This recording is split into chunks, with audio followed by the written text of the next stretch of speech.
Oh, hi there, and thanks for looking.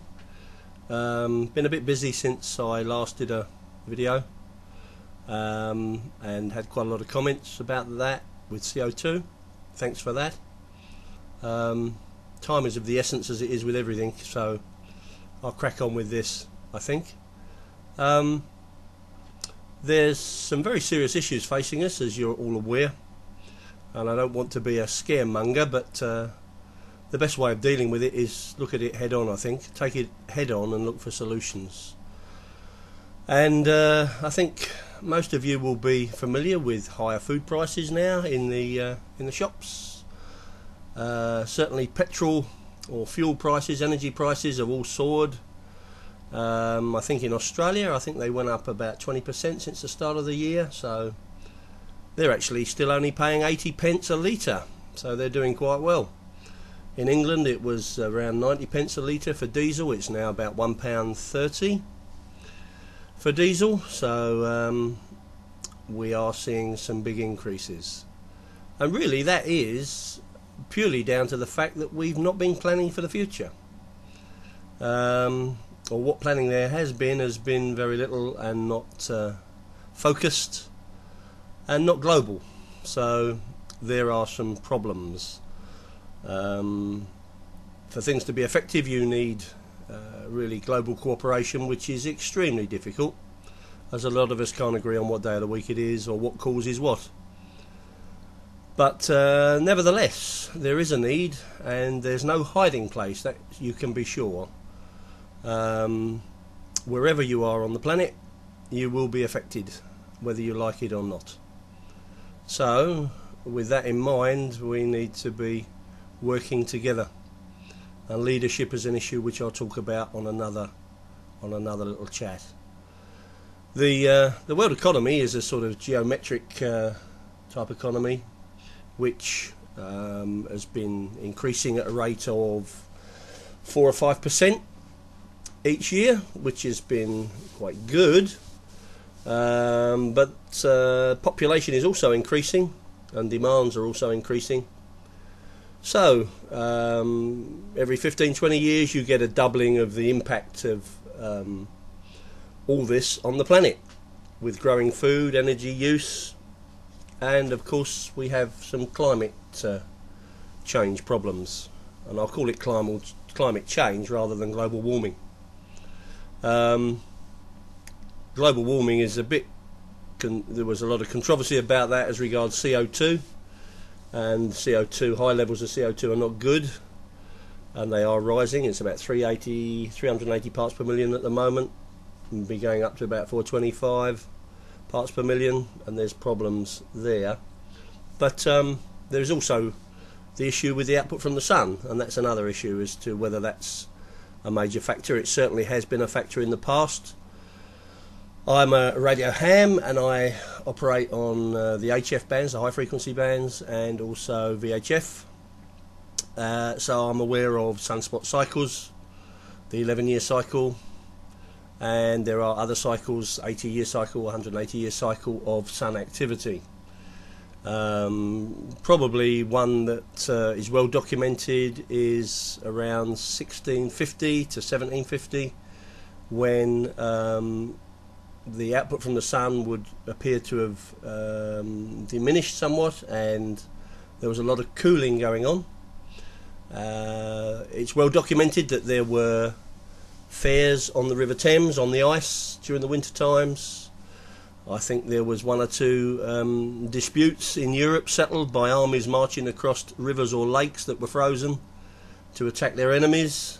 We'll always find some way of utilising these events, even if they are not for the best. Of course, it's all about the solar radiation from the sun, and there are these cycles. We're at towards the end of an interglacial period now. We've had at least 10,000 years of relatively reasonable climate, with its fluctuations, but I think that period around 1650, 1750, with the cooling that went on, there were very few sunspots actually registered at that time. There were people watching, even then, and no more than about 50 sunspots were noted on the sun during that period of time, whereas with possibly 10 or 11 cycles have gone through, there should have been 20 odd thousand sunspots noted on the sun at that time, and they weren't. So activity on the sun had gone down, and I think predictions are that there should be a cooling later this century from the sun, so maybe that will counteract the global warming now. But whatever it does, it causes issues and puts strains on economies, growing of crops, water supplies, and the demand for fuels, which we've seen pushed to the limit recently. And what we should be doing as a group is probably looking for alternative methods of doing things. Energy, for instance, there was plans in England to have a wind farm at the Thames estuary, but unfortunately that's been cancelled.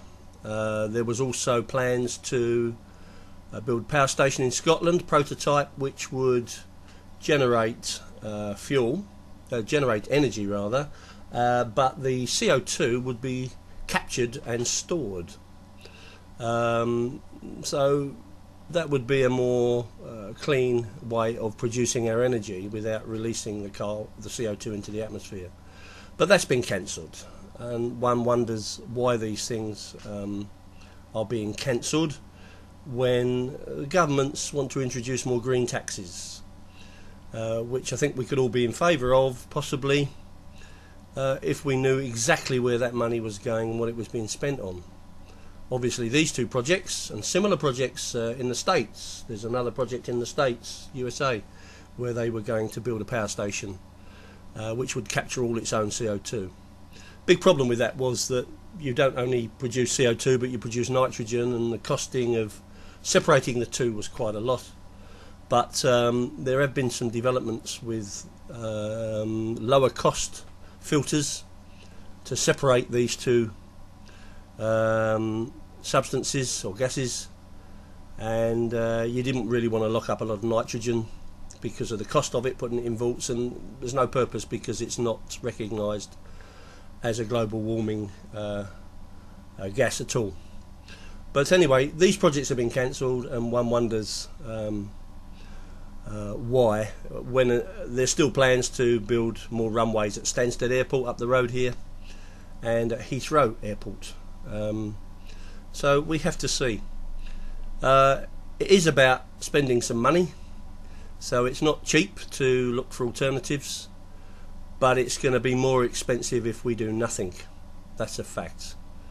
So I think the next thing I'll probably talk about will be, it comes down to leadership, and as voters we have a minimal input. I think I'm not very keen on, well, we do have a democracy in this country, I suppose, and we can vote, but how effective we are really depends on what we do with our politicians and whether we highlight these issues to them, and take a broad view of what they consider to be the plans, because it doesn't always buy votes, green issues, and I think I'll talk about that on the next one.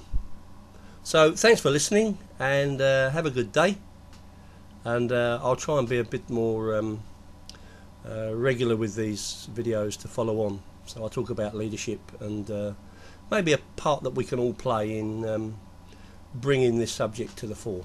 Okay, bye bye.